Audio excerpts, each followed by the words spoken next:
tuned into Between You, Me, and the Speculum with Dr. Ju, pushing wellness for women and having honest conversations about your health. On today's episode, Dr. Ju leads by example, taking us on a personal journey to discuss mammograms, health screenings, and why your wellness should never wait. Let's tune in as Dr. Ju delivers. Hey everybody, it's Dr. Ju. Good morning. You have caught me on an early hump day. But today, being Wednesday, you know what it is. It is the day that we push wellness for women. And I'm going to take you on a journey this morning. We're going to have a little bit of discussion. Today is my screening mammogram day. I'm going to take you in there with me, a little bit. But today is my day. And it's also going to be a day of transparency. Y'all, I am late.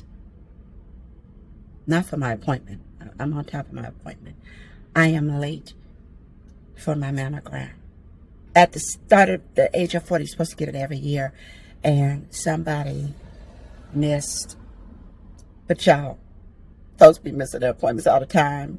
Colonoscopies, pap smears, wellness checks, getting their blood pressure medication refilled. And I decided I'm going to be transparent. And I'm going to let y'all know, even if you get off, get back on that horse and ride it and do better. All right, let's go on in.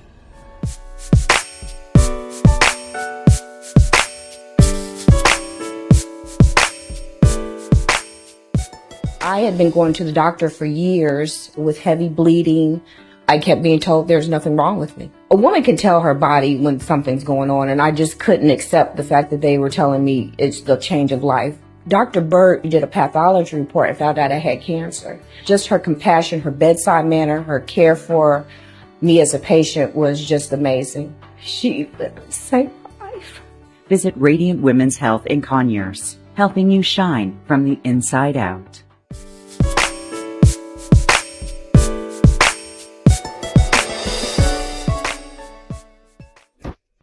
So I finally made it to the back here, y'all. About to do the little change. Gotta put that robe on. Expose yourself. Out back.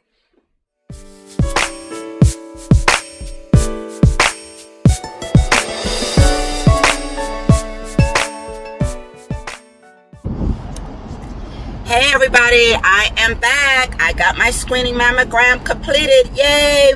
One more year down. Now, I came to you in my transparent moment to tell you that I was not good. I was beyond my annual frequency. Don't be like me. I tell people all the time, I'm a great physician. I mean, great. But I am a piss poor patient, and I do need to change that. So do not follow that example. I know, do as I say, not as I do, whatever.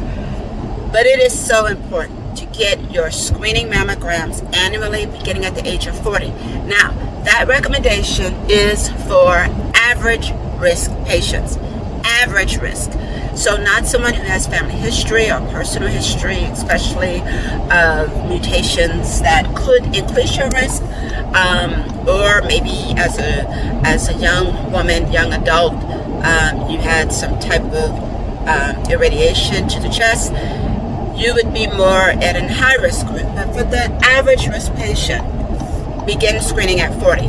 For others, if you have a family member, first degree relative, whether that is a mother or your sibling or a child is considered first degree relative. If you have a first degree relative who's had breast cancer, ovarian cancer, or any what we call germline mutations, any hereditary breast or ovarian associated cancers, that could be prostate cancer, pancreatic cancer, then it would be important for you to not attach yourself to the average risk criteria, but high risk criteria.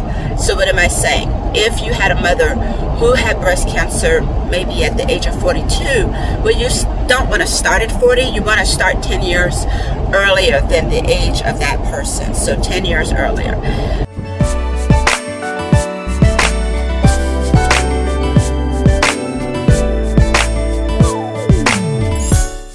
When did this begin? How long has it been going on? Did you think it would just go away? Men talk about it. Why can't we? Hi, I'm Dr. Julianne Adams-Burt. 43% of women experience a sexual problem, yet they don't want to talk about it. We can help you feel the way you used to. So talk to us. Visit radiantwomenshealth.com today.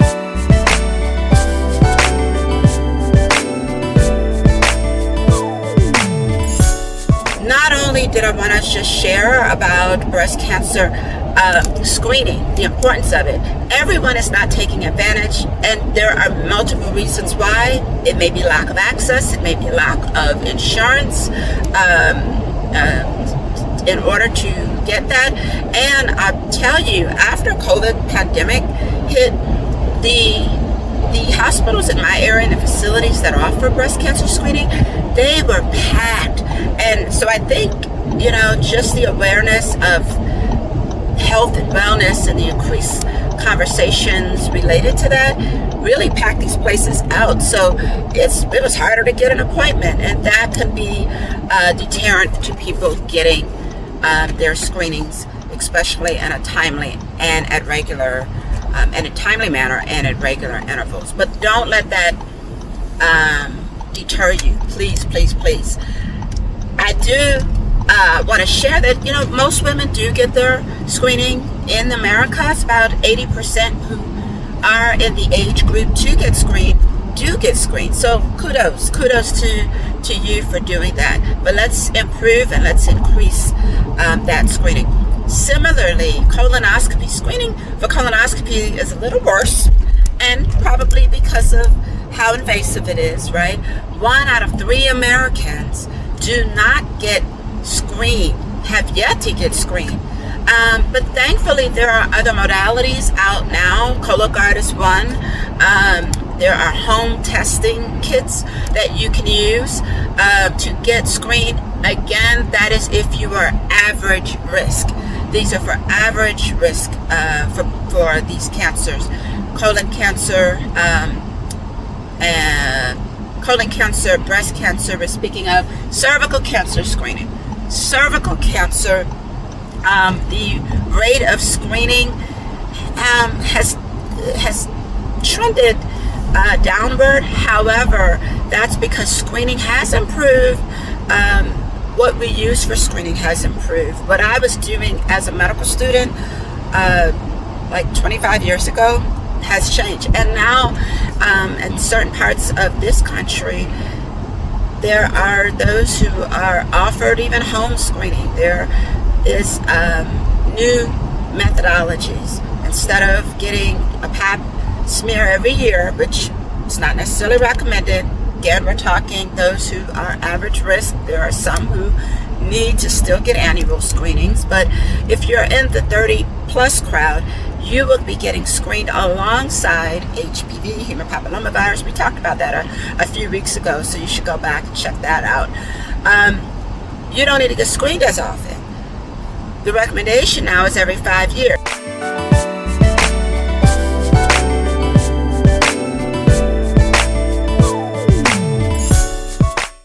We are here at Cerise D Jewelry, the showroom, the fabulous showroom. We are here with physicians, attorneys, educators, Black women professionals of Atlanta. I am so excited to have helped to curate this event. Now, I had nothing to do with this fabulousness you're seeing here. The food that's down the hall, it is all the creativity and the vision of Cerise and her mother, Deborah. This place is the place to come, ladies. If you have an event coming up and you want to set your outfit off, you need to call here, schedule an appointment, because this place ain't open just every day. You have to make an appointment. Did you see this fabulousness here? You see the design I'm wearing as well. So thank you for stopping by our page, and consider coming out on your own time. Jewelry, so one of a kind, it's on time. 3-state jewelry, so one of a kind, it's on time. 3-state jewelry, so one of a kind, it's on time. Mirror, mirror on the wall, fashionistas having balls, stretch your stuff every day. Missions fashion, by the way, the secret's out, designers fly, pose for the camera.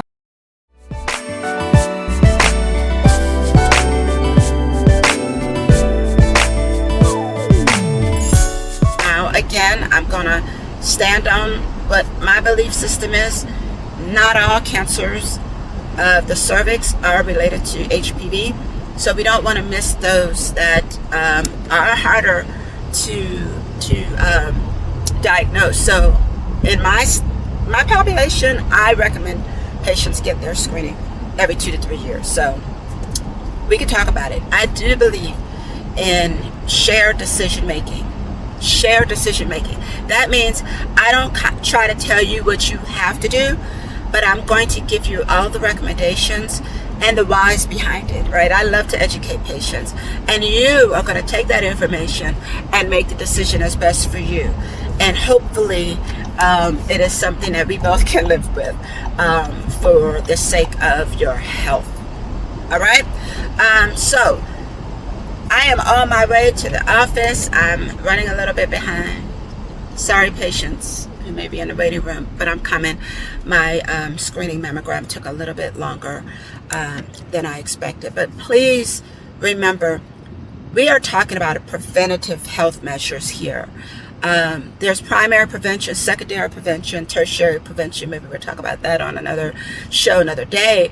But let's remember to do all the things that we know to do, like don't smoke, decrease smoking, alcohol, either abstaining from alcohol, which honestly is best, even moderate. We've always said, moderate, everything in moderation, right? So moderate drinking, but we don't know how much is okay. We don't know where that kind of tips over. So yeah, how we eat, what we eat, whole grain foods. Let's get moving. Let's get vaccinated. Remember your HPV vaccination. Let's do good by our bodies, and let's get screened early. Oftentimes in the African American community, the reason why we fare worse, it's not necessarily because we have higher incidence of these cancers, namely breast cancer. We don't have breast cancer more than our white counterparts, but we fare worse than our white counterparts.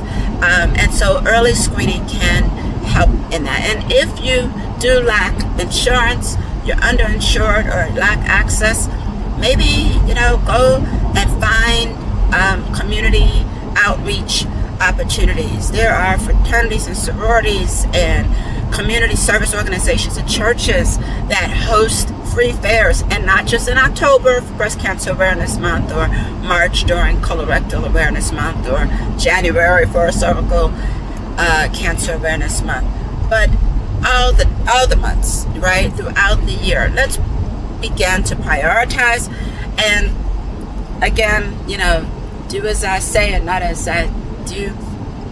I'm sorry. I'm being honest.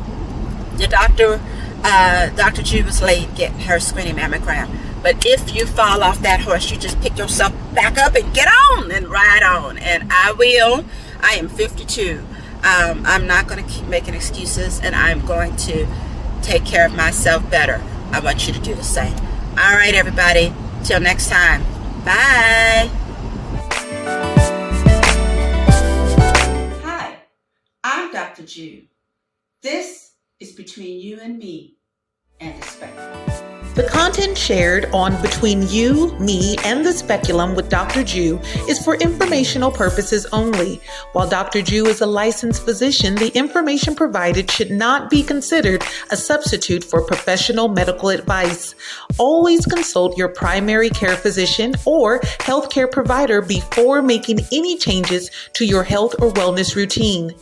The views and opinions expressed are those of the host and do not represent the views of any medical institution or organization.